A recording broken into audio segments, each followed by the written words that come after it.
On today's interview, you'll meet John Jussen, who had almost as severe a case of diabetes and neuropathy as anybody I've ever heard of. John was totally falling apart, but I can promise you, he is not falling apart today. Coming up.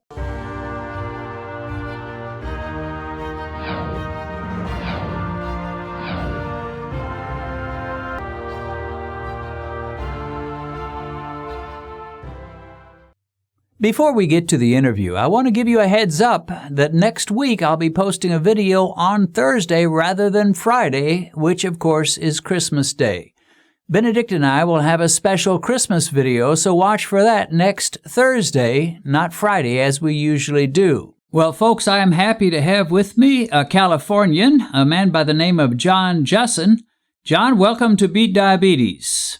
All right, I'm glad to be here, and hopefully I can help some of your viewers and get the word out on what diabetes is and what you're doing too. Absolutely. Well, John sent me an email, and you have a very powerful testimony, and really very kind of unusual in some respects. And believe me, I hear a lot of testimonies. But tell us first where you are exactly located, what city are you in, and what do you do for a living? All right, I'm in San Jose, California. It's Silicon Valley, right in the heart of Apple Computer and all the tech companies, and I'm in the Almaden Valley portion of San Jose. Okay, and what do you do for a living? I'm a sales and marketing broker, so I help small businesses I mainly work with. Okay, especially pizza restaurants. That's my biggest clients. Okay, well, that sort of brings us to the family background, and one of the things that you shared with me was that your parents both struggled with diabetics. They were also both heavily in the restaurant business. That is, they owned their own restaurant, and your whole family had pretty much unlimited supplies of food whenever and how much they wanted. Tell us a little about that. Okay, so we'll get right kind of into that. It was a family business. We took over the business in 1988, and it was an Italian deli kind of a grocery store catering business. So we fed a lot of people. We served made a lot of sandwiches, a lot of bread, a lot of pasta. A lot of the things that a lot of desserts and sugary items. We had an actual soda fountain where you can take your drink and just pour yourself unlimited amounts of Coke and syrup, and it was for my mom it was Frappuccino mochas. She would drink from Starbucks, and obviously we didn't have any. They didn't have any idea exactly how much damage they were doing to themselves by doing that. Yeah, so both your parents ended up becoming diabetic. Tell us when that happened in their lives and how it affected them, how quickly they began to develop symptoms. They each had their own path. Tell us about each one, your dad and your mom. Okay, first, my dad, we pretty much ate healthy growing up, some meat, some vegetables, some potatoes, pretty much standard nutrition. This was in the mid-'70s, so I was in my maybe early teens, and we ate a pretty healthy diet. And about that time, I remember the late 80s, maybe or late 70s, early 80s. The government came out with the food pyramid, and they basically everything became low fat, and so they started focusing on eating low fat, and of course, most of those products had sugar in it, and so probably with my dad, it was about 10 years of eating low fat. He ended up becoming a diabetic. And I believe it was 1988, 89, he ended up having his big toe amputated. It had snuck up on him. He started gaining weight over those 10 years, and he ended up having his toe amputated. Through the 90s, he was in and out of the hospital. He ended up having congestive heart failure. He kind of ballooned up. He was not healthy. He was taking insulin injections into his stomach all the time. He kept getting kind of bigger and bigger. It didn't really get too much exercise, and it kind of led to the rest of his life. He was sick and in and out of the hospital until about 2012. He passed away after being in a nursing home for a couple of years. He ended up having a stroke and then having to go to the nursing home, and that's where basically the diabetes got him. With the eventual stroke. My mom had kind of a similar route, but maybe not as bad. Well, I guess it was bad. She did the same thing, ate the same foods that my dad ate. Thought she was eating healthy. She ate bread and ate all the sugar and low fat stuff, and she was always struggling to manage her diabetes. She became a diabetic, I believe, in the mid 90s, and she ended up. I don't believe that she was taking insulin. I think she was just on metformin, and she ended up in the 2004, 2003. She ended up with kidney dialysis. So she was going in for kidney dialysis treatments, and she did that for the rest of her life from 2005, and she passed away right before my dad in 2011, and of kidney failure. So the diabetes got her kidneys, and the diabetes got my dad with a stroke. So those are, like I said, a real last 20 years of their life was not kind. Yeah. So they went through almost a couple of decades of struggling in and out of the hospital, various procedures. So it's not like they managed to live to a certain point and then died of diabetes. They suffered for many years. Yes. Yeah. It was in and out of the hospital. It was appointments. It was ambulances picking up my dad. It seemed like they knew his name at some point, right? And so and same with my mom. She was in and out of the hospital. And both of them. My dad had a quadruple bypass. That was in the mid 90s. On top of that, my mom had heart problems, she had stents and all that stuff. So if it wasn't one thing, it was another with them. It was they didn't end up traveling too much, maybe not as much as they would like to, I think. And I think my mom always wanted to go back to Holland and visit one more time, and she ended up never making it back. And so that's kind of the sad part.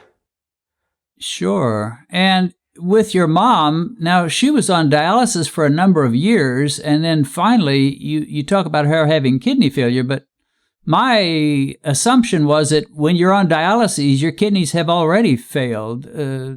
Explain that a little bit. Okay, so I know that that's true. Yeah, she had was on dialysis because of her kidneys failed. So, but then she also had heart conditions, and I believe it was finally the kidneys that failed. I mean, at some point, right? There's so many different diseases that diabetes gets that maybe I wasn't exactly, she had a lot of things wrong with her, as far as her health. One thing about diabetes is it attacks your organs, and often multiple organs are attacked and weakened and destroyed around the same time or one after another. So it sounds like she was going through that. Now, John, in your case, if you have even one parent that was diabetic, you need to take it seriously as it might relate to you. In your case, you had both parents which is, like doubly serious that, this could happen to you. Did you take it very seriously? Did you think, wow, I could easily be next? Or did you just try to think, well, I think it'll pass over me? I always had that in the back of my mind. I always knew that I was susceptible, but owning a business like we owned, we were so busy that we didn't have time. I didn't have time to think about my health. I was always thinking about the next day, just surviving. I mean, we probably had 20 or 30 catering jobs every day. It was like being on a treadmill, and that wouldn't stop. It was, that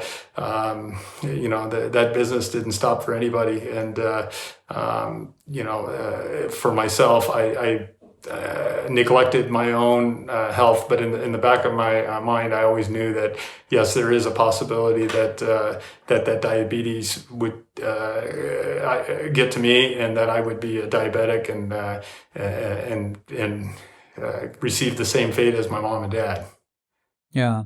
And were you getting physicals or going to doctors regularly, or just occasionally, or rarely? Rarely. And this is, one of the, obviously reasons why I'm on here talking to you. I neglected to go get checkups and stuff probably for about 6 or 7 years. I was just, just living life, not paying attention maybe as much as I should have to my health. And I was ignoring symptoms of diabetes, thirst. I was lethargic. I was urinating a lot, and whenever I saw something on TV, maybe an ad for a prescription for, let's say, low testosterone, I would say, oh yeah, that's my problem. In my head, I would make it up that I was not diabetic, and that it was all these other things that were the issue. And I did not want to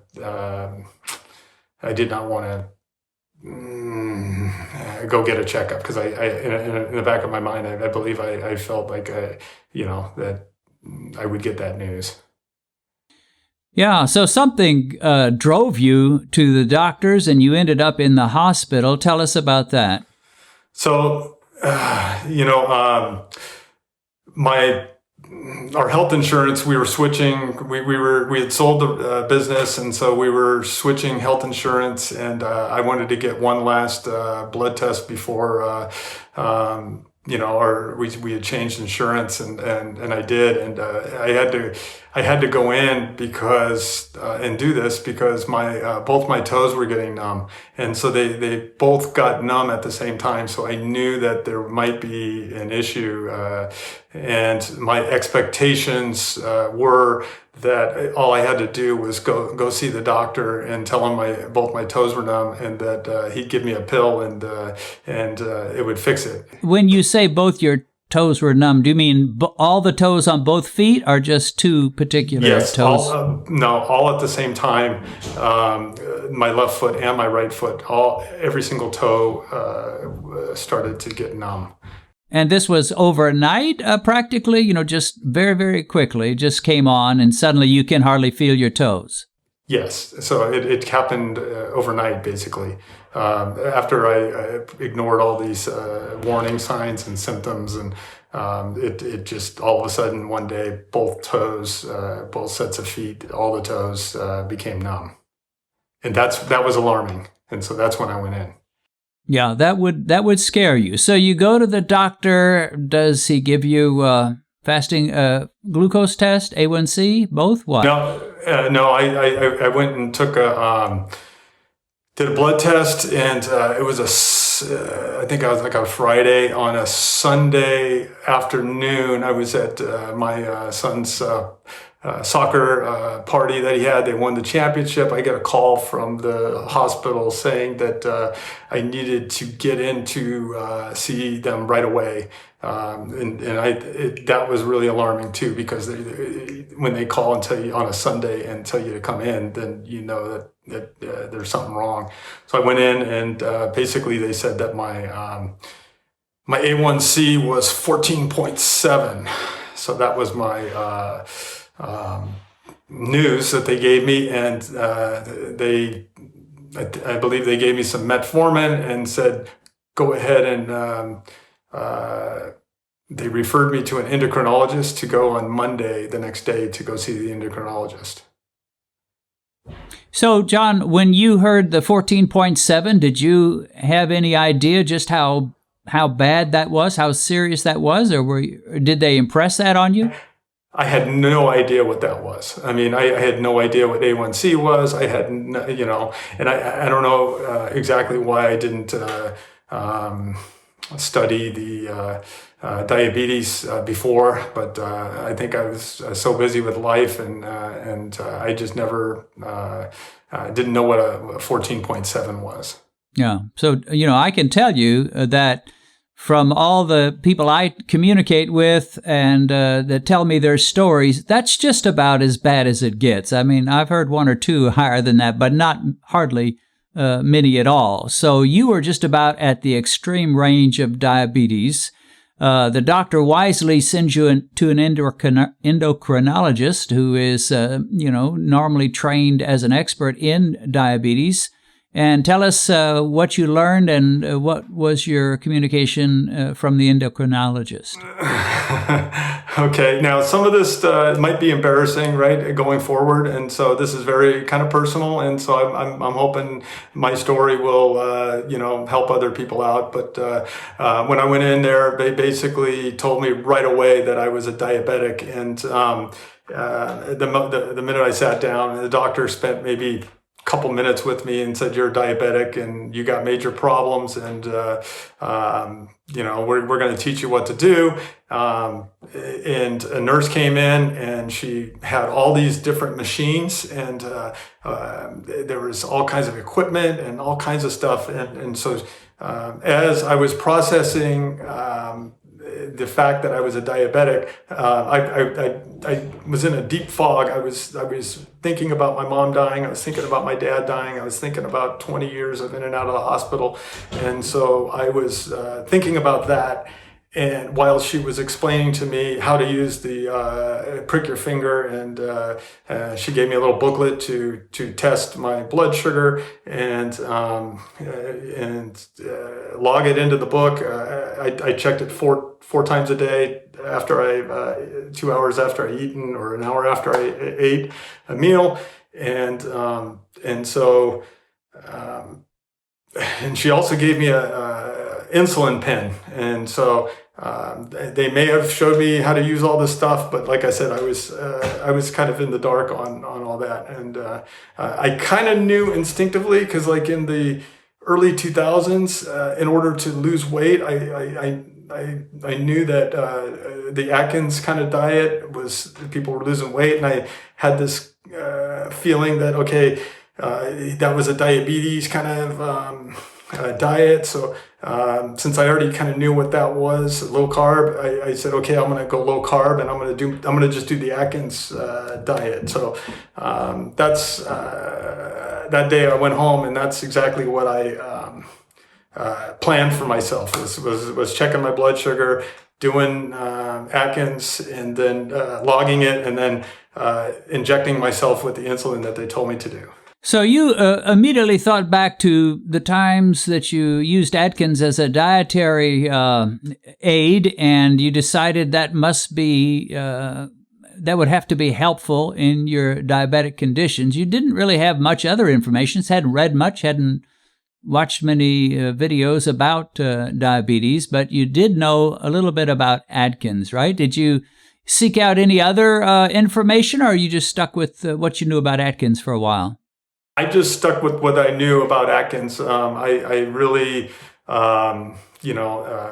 had success on it before, and I thought, okay, sugar's a problem, and so it made logical sense to try to give that up. And meanwhile, you are what you suppose you think you're sticking yourself with insulin, but it wasn't quite that way. Tell us about that.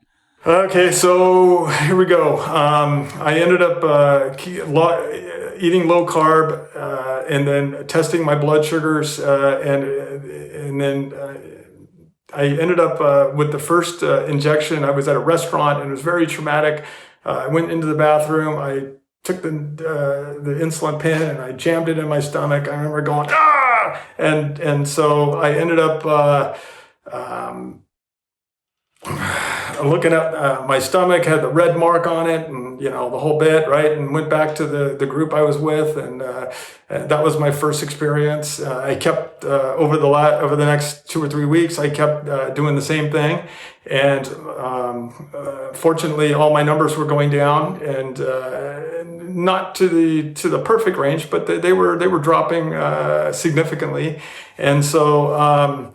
After about 3 weeks of this, I ended up, going into the bathroom, and I was looking at the pen, and I'm just kind of looking at this insulin pen, saying, "Okay, well, where's the insulin?